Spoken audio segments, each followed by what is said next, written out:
Grāmata Dere Hašem, autors Mošē Haim Lucāto, Ramhaļ. Un šodienas temats mums ir pieņem uz sevi visaugstā valstību, visaugstā vadību. Nu, te mazām atkārtojumam par šīm kalpošanām, ja, ir ikdienas kalpošana, kur katram ebrejam jākalpo katru dienu visaugstajām. Tas nozīmē teikt šmā Izrael un lūkšanu. Tā saucamo tfilā. Svešvārds lūkšanai tfilā. Un arī pasaules tautām, kā saka, nepārkāpt šo 7 likumus katru dienu, ja, un ievērot visu, ko Tora māca. Tātad, kā saka, arī sava loma ir. Tfilā šmā Izrael. Kā tad viņi radās, no kurienes viņi nāca? To pirmo reizi šie Jēkaba dēli teica Jēkabam, kad Jēkabs bija uz nāves gultas, ja, kad Jēkabs svētīja savus dēlus.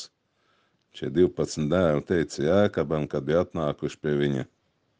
Viņi teica, šmā Izrael, Ašem Eloheinu, Ašem Ehad. Visaugstais ir vienīgais. Visaugstais ir vienots, visu spēku kopums. Tātad visi Jēkaba dēli gāja Jēkaba ceļus. Viņi, kā saka, tur tēvam nodemonstrēja to, ka viņi ies tiešām Jēkaba ceļus, ja. Nebija tā, kā, teiksim, Īsaka dēli, ja,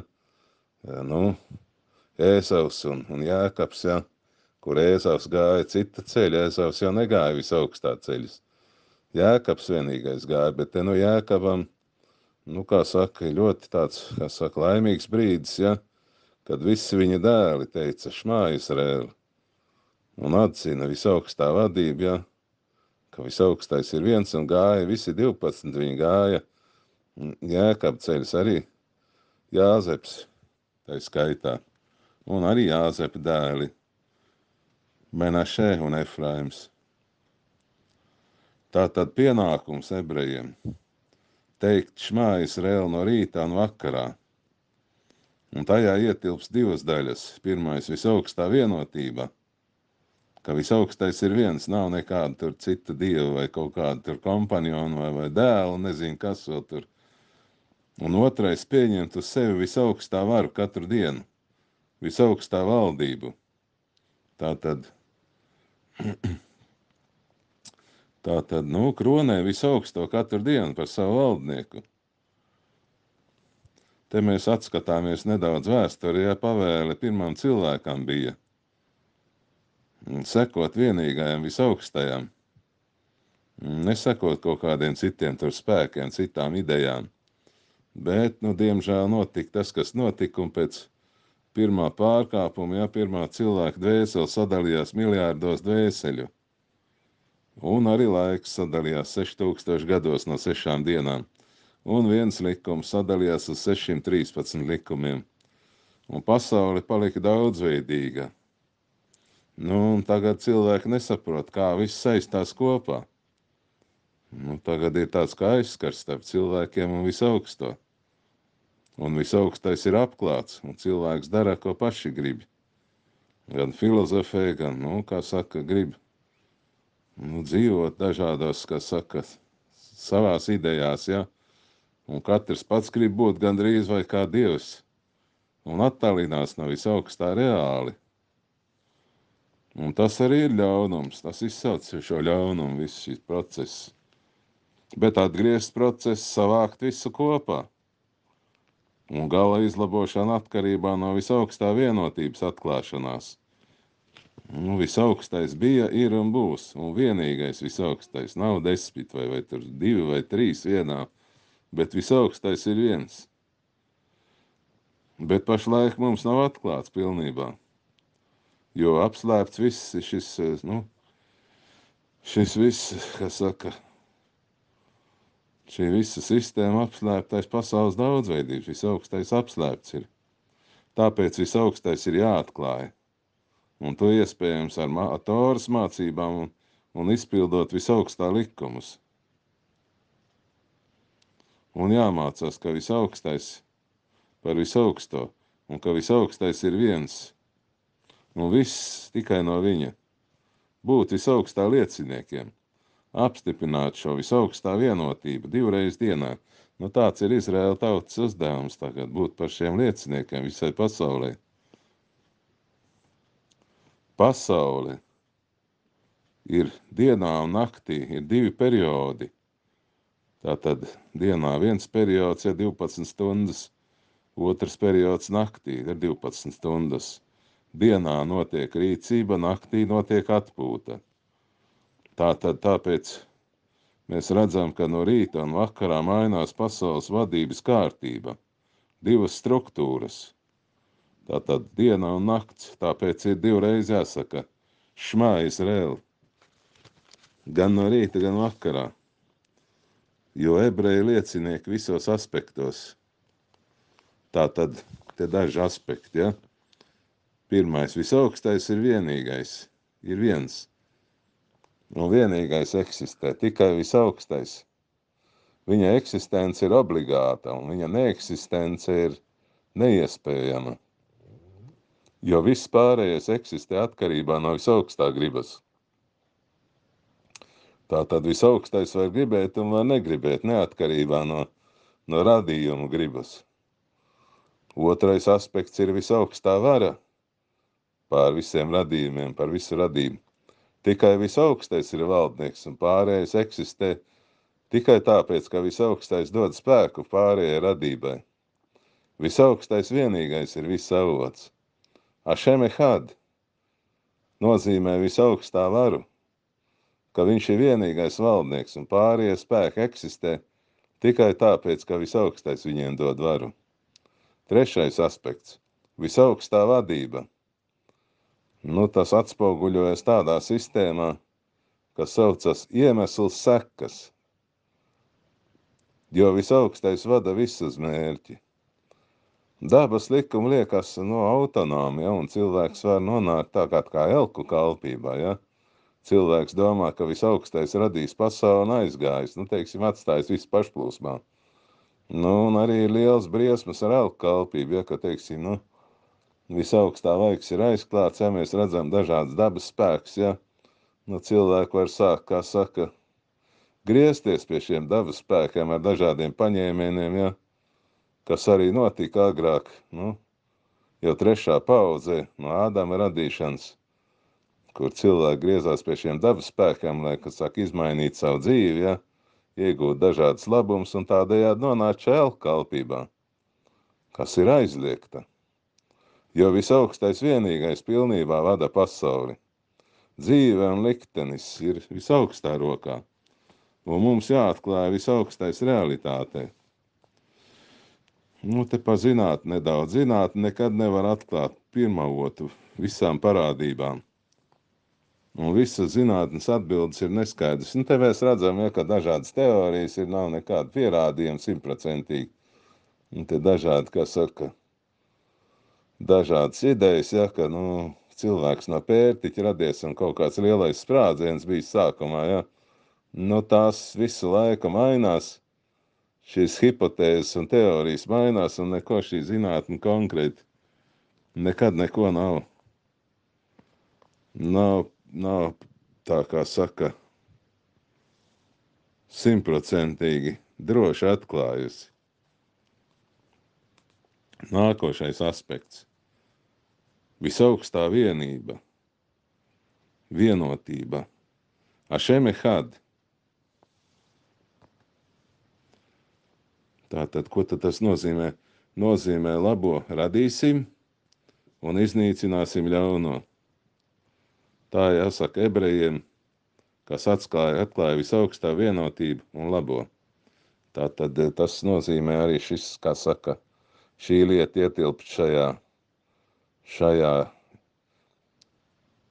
šajā ikdienas kalpošanā. Nākošais aspekts – pieņemt visaugstā varu, emocionāli, tas ir iekšēji pieņemt. Ašem Eloheinu, pieņemt visaugstā jūgu uz sevi. Te teiks par cilvēku jūgiem, ja, ka tie tādi muļķīgi un viņi jānomet, ja, dažādi, kā saka, filozofi jūgi, ja, un kā saka, dažādi izgudrotāji jūgi. Nu, viņi, tā saka, Toras priekšā nekas nav it kā. Tos nevar, kā saka, ņemt pa pilnu, kā saka. Jo visaugstais ir valdnieks pār visiem radījumiem. Visaugstais ir atklājies kā valdnieks, kas pilnīgi kontrolē padotos un ievieš kārtību. Tātad visaugstais ir viss, kas saka, valdnieks. Visaugstais ir valdnieks, un visaugstais ir neatkarīgs no radības. Ja viņām pieder visi radījumi, tad, nu, no radības visaugstais nav atkarīgs. Mēs esam gan radījumi atkarīgi no visaugstā, bet visaugstais nav ne no kā atkarīgs. Un te dažreiz cilvēki tādu muļķīgu jautājumu uzdod, ja, kas tad radīs visaugsto?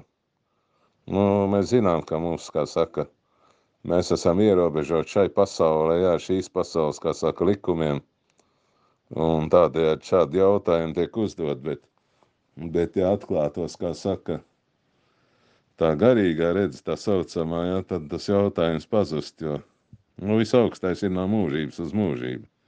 Viņu neviens nav radījis.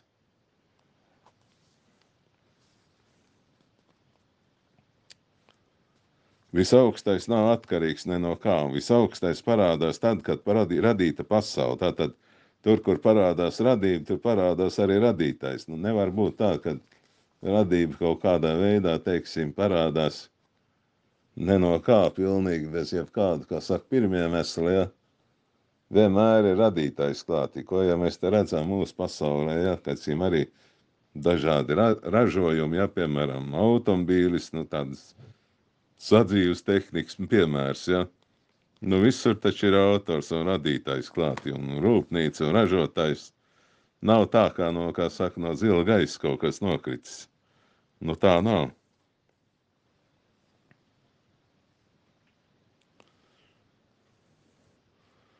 Tātad visaugstais nav atkarīgs no radības. Un nav eksistē ārpus radības robežām. Visaugstā eksistence ir obligāta, tātad radītā eksistence ir obligāta. Viņa neeksistence ir pilnīgi izslēgta. Kur pretī radības eksistence nav obligāta, visaugstām nav obligāti radīt šo radību. Un radības neeksistence ir pilnīgi iespējama. Visaugstais ir pilnīgs un bez trūkuma. Nav nekas augstāks vai arī zemāks par visaugsto. Tātad visaugstais un viss no viņa. Visaugstais, Elohim, svešvārds, visu spēku kopums. Elohim, visu spēku kopums un saimnieks visiem spēkiem. Eloheinu, mūsu visspēcīgais. Tātad mēs te redzam dažādas dabas spēkus, ja ir lietu spērkons, vējš, saule, mēnesis, dažādas parādības. It kā neatkarīgi viena no otra, ja, bet visaugstais visu koriģē. Viņš ir visu spēku kopums. Viss nāk no viņam, viņš vienīgais ir valdnieks, Adonai, tā saucamais svešvārds kungs. Tas ir viens no visaugstā vārdiem arī. Viss nāk no viņa, visa radība. Elohim, Adonai, savā labsirdībā visaugstais pazemojas līdz radījuma līmenim. Visaugstais ierobežojas sevi radībā. Ir tāds process, tā saucamais cimcum process, kur visaugstais, nu, savu enerģiju, savu gaismu, tā saucamo, viņš ierobežoja līdz radības līmenim, lai radība varētu eksistēt. Nu, te jau kā iepriekš bija teikts, iepriekšējās nodaļās, ja, par šo transformātoru, kur elektrostacijas, ja, nāk viena apakšstacija, otra apakšstacija, trešā apakšstacija.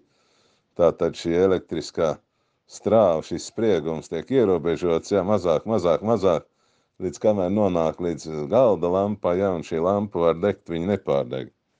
Un tāpat arī šī sistēma te tā darbojas. Tāda ainojuma te varētu teikt. Un cilvēks saka, ka visaugstais ir vienīgais valdnieks. Un šī zemes valstība, ja, šī mūsu pasaules valstība, ir līdzīga garīgo pasauļu valstībai. Tā visaugstais pats ir valdnieks, tāpat kā mūsu kādām valstīm, ja. mūsu visām valstīm ir prezidenti, un tāpat arī visaugstais ir valdnieks par visu radību. Un jo vairāk padoto, jo valdnieks ir, kā saka, augstāks un lielāks. Un tā tad te atkal attiecīgi skaidrs, ka visaugstais ir vienīgais un tas lielākais valdnieks par visu radību. Un jo uzticīgāki padotie, jo arī valdnieks ir lielāks. Nu, tā tad valsts jau pastāv tad, ja šie padotie ir apmierināti, viņi ir uzticīgāki valdniekam, ja, tad arī valsts, kā saka, pastāv valdniekam lielāka vara ir. Un tāpēc te autors saka, kalpo visaugstajam. Tāpat kā tu kalpo savam zemes valdniekam, te, ja, tu jau ir cilvēks dzīvo valstī, ja, ievēro valsts likumus, kas saka, iet uz darbu, dažādas, kā saka, pavēles no valdnieka nāk, dažādi dekrēti, ja, tos ievēro, tāpat arī Tora mums sniedz. Visaugstāk, kā saka, gribu, ja, lai mēs viņu izpildītu. Ebreji saka, visaugstais ir visuma valdnieks, visu garīgo pasauli valdnieks. Un klausa viņam, un uzņēmušies ir visaugstā jūga un pienākums, tad arī pasaules tautām jāuzņemās, šo 7 likumu, kā saka, pienākumi ir, lai pasauli varētu pastāvēt, un visaugstais būtu vislielākais valdnieks. Te atkal attiecīgi ir ebrejiskie likumi, ja, piemēram, 10. daļa un košera barība un svētku laika un šabats, un tā tālāk vēl likumi, kas jāpild, ja, un Tora jāmācās pats galvenais, lai zinātu, kā jāpild un kas un kā jādara ir. Un Tora tā ir valdnieka griba šī instrukcija. Tā ir gan vispirms jau ebreju tautā, ja, un arī pasaules tautām. Jo tomēr jāmācās ir, ja, šie 7 likumi, tie nav tikai vien šie 7, tur jau ir dažādi, kā saka, dažādas situācijas, ja, dažādi apakšpunkti, kas tur ietilpst. Un tas viss ir jāizstudē arī, un kāpēc tas viss tur tā ir, un kāpēc tā dots ir, un arī par pasaules uzbūvu arī jāzina ir. Tāpēc viss tas ir dots. Paldies!